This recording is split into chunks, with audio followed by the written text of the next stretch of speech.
हरे कृष्णा दंड भगवद गीता के अध्याय 4 के श्लोक संख्या 39 के बारे में विचार। ओम अज्ञान तिमिरांधस ज्ञानांजन शलाकया चक्षुरुन्मिलितं तस्मै श्री गुरुवे नमः।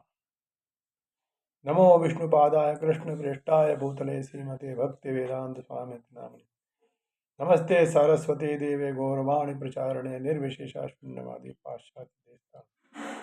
जय श्री कृष्ण चैतन्य प्रभु नित्यानंद श्री अद्वैत गदाधर श्रीवासादि गौर। हरे कृष्ण कृष्ण हरे हरे राम राम राम। श्लोक संख्या 13। सद्यावान लभते ज्ञानम तत्परा संयतेन्द्रिया ज्ञानम लब्ध्वा पराम शांति अचिरेणाधिगच्छति। यानी जो श्रद्धालु दिव्य ज्ञान में समर्पित है और जिसने इंद्रियों को वश में कर लिया है, वह इस ज्ञान प्राप्त करने का अधिकारी है और इसे प्राप्त करते ही वह तुरंत आध्यात्मिक शांति को प्राप्त हो जाता है। अब इसमें तत्पर संयतेन्द्रिय इस श्लोक में श्रद्धावान पुरुष को ज्ञान प्राप्त होने की बात आई। अपने से श्रद्धा कम होने पर भी मनुष्य भूल से अपने को अधिक श्रद्धा वाला मान सकता है। इसलिए भगवान ने श्रद्धा को पहचानने के लिए जो विशेषण दिए संयतेन्द्रिय और तत्परा, जिसकी इंद्रिया पूर्णता वश में है वह संयतेन्द्रिय है, और जो अपने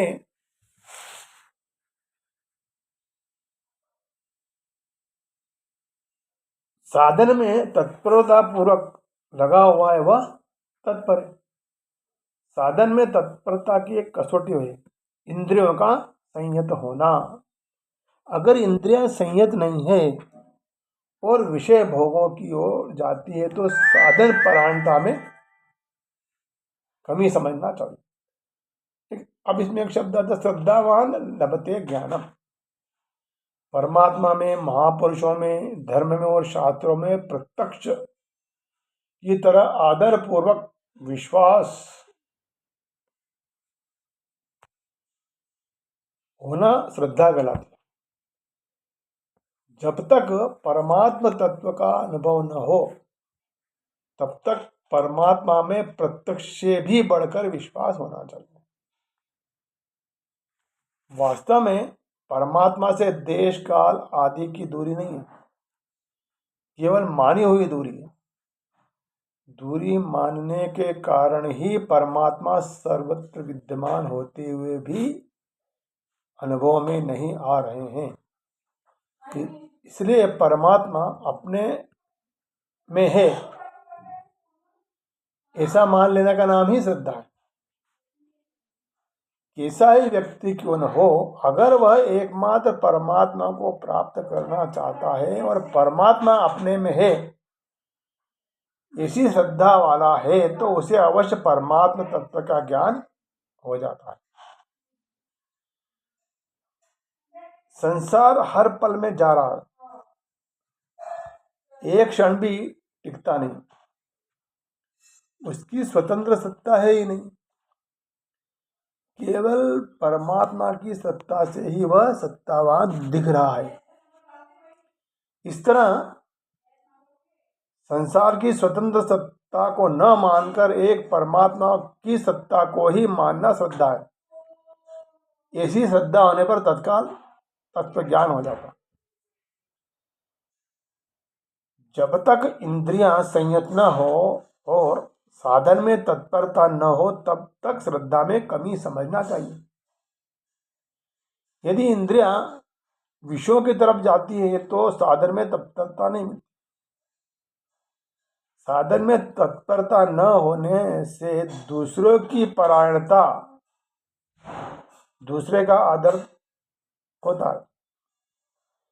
जब तक साधन परायणता नहीं होगी तब तक श्रद्धा भी पूरी नहीं होगी। श्रद्धा पूरी न होने के कारण ही तत्व के अनुभव में देरी लगती है। नहीं तो नित्य प्राप्त तत्व के अनुभव में देरी का कोई कारण ही नहीं होता। इसी अध्याय के 34वें श्लोक में भगवान ने गुरु के पास जाकर विधि पूर्वक ज्ञान प्राप्त करने की प्रणाली का वर्णन करते हुए 3 साधन बताए: प्रणिपात, परिप्रश्न और सेवा। 34वें श्लोक में उपदेशंति पद से गुरु के द्वारा केवल ज्ञान का उपदेश देने की बात कही। उपदेश से ज्ञान प्राप्त हो जाता है ऐसी उन्होंने बात नहीं की, परंतु इस श्लोक में लभते पद से ज्ञान प्राप्त होने की बात कही है। तात्पर्य है कि पूर्व 34 श्लोक में कहे साधनों से ज्ञान प्राप्त हो जाएगा ऐसा निश्चित नहीं है, परंतु इस श्लोक में कहे साधन से निश्चित रूप से ज्ञान प्राप्त हो जाएगा। कारण यही है कि 34वें श्लोक में कहे गए साधन बहिरंग होने के कारण कपट भाव से तथा साधारण भाव से भी किया जा सकते हैं, परंतु इस श्लोक में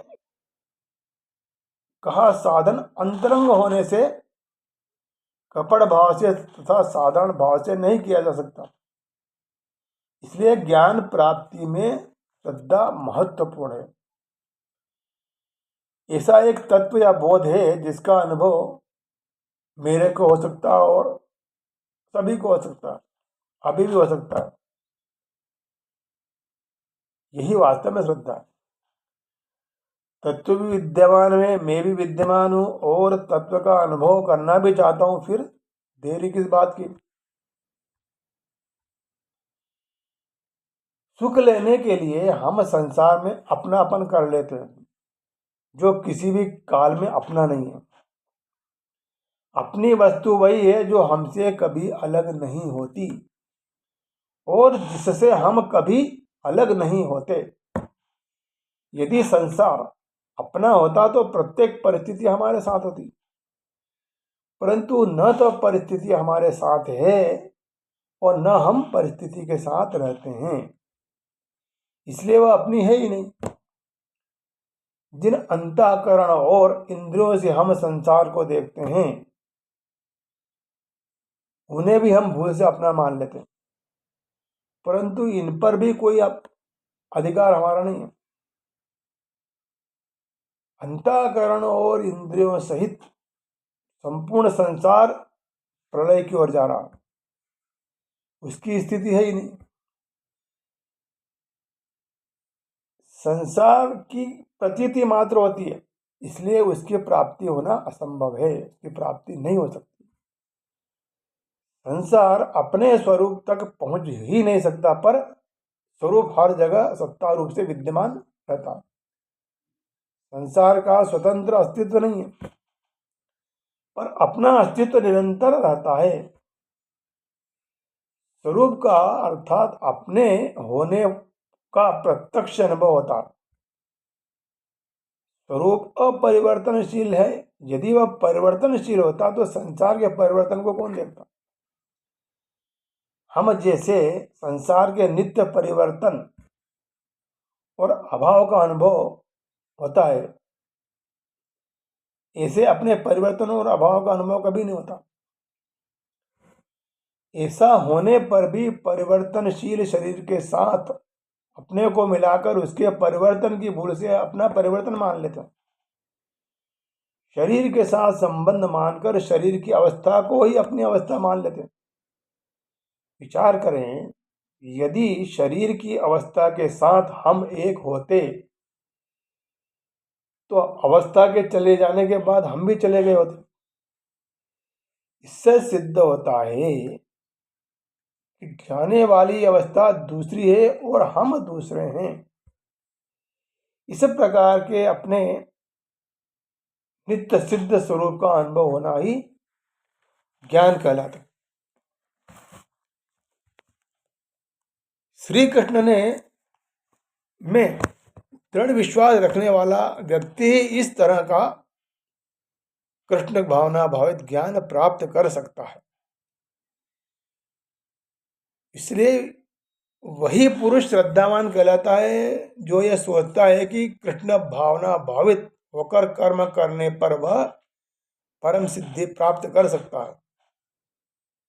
यह श्रद्धा भक्ति के द्वारा हरे कृष्ण कृष्ण कृष्ण हरे हरे, हरे राम राम राम हरे के मंत्र के जाप द्वारा प्राप्त की जा सकती है।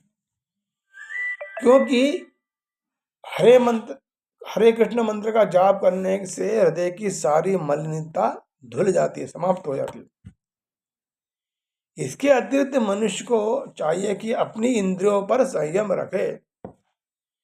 जो व्यक्ति कृष्ण के प्रति श्रद्धावान है और जो अपनी इंद्रियों को संयमित रखता है, वह शीघ्र ही कृष्ण भावनामृत के ज्ञान में पूर्णता प्राप्त कर सकता है। हरे कृष्ण। दंड।